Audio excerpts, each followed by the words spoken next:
香港經濟差，但樓市暢旺。香港有錢人多咗嘅預測。年輕人咧點樣改運呢？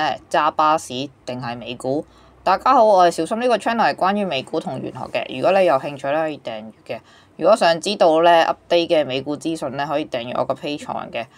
咁我本身書《美股通勝2026》咧已經係出版咗啦。如果你想拎到咧，可以裝 Patreon 嘅。咁今日咧係2025年嘅最後一日啦，聖誕節假期之後咧就同朋友去咗一間私房菜餐廳食飯嘅，全場咧就係得我哋一台客喎。咁老闆咧都信今年嘅聖誕假期咧都係生意咧好淡嘅。咁之前咧我又問咗啲做地產嘅朋友啦，咁佢就話今年嘅樓市好暢旺嘅。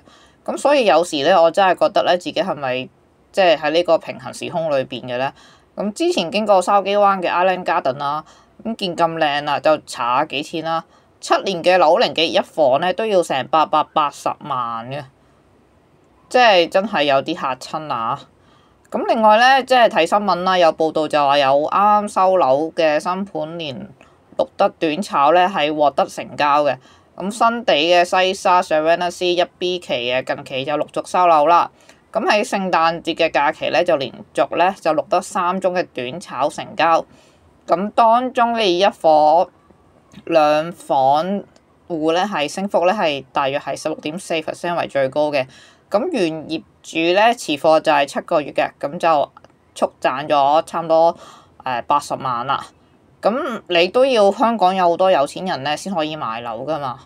咁花旗早前嘅香港最新一份香港千萬富翁調查報告2025顯示咧，就係香港2025年嘅千萬富翁人口咧達到39.5萬人嘅，咁較去年咧係增加咗5000人嘅，咁相當於佔21至79歲本地人口咧就大約7%。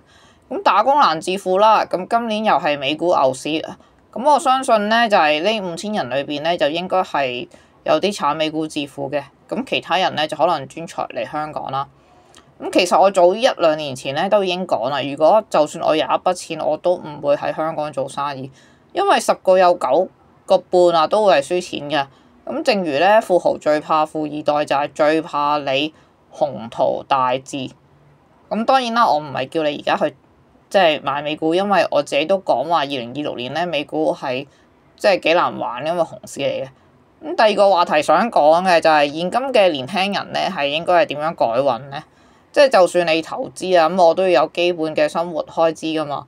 咁大學生嘅 fresh grad 咧又話難揾嘢做啦，外賣又要同南亞爭啦，保安都要同外勞爭添。咁不過咧，香港其實冇絕人之路嘅。咁可能你會話，咁你叫我做巴士佬啊？咁其實有個美股會員咧，真係00後嘅年輕人啦，仲要係女仔，咁但係都走去揸巴士嘅。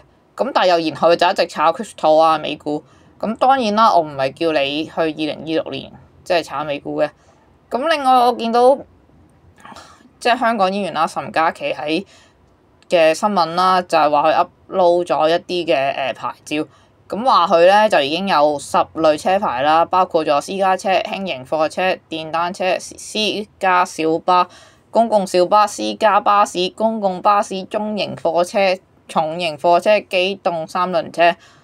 哇！真係咧，我真係覺得香港係唔同以前嘅啦。但係如果你想改變命運咧，都唔好有咁多嘅藉口啦嚇。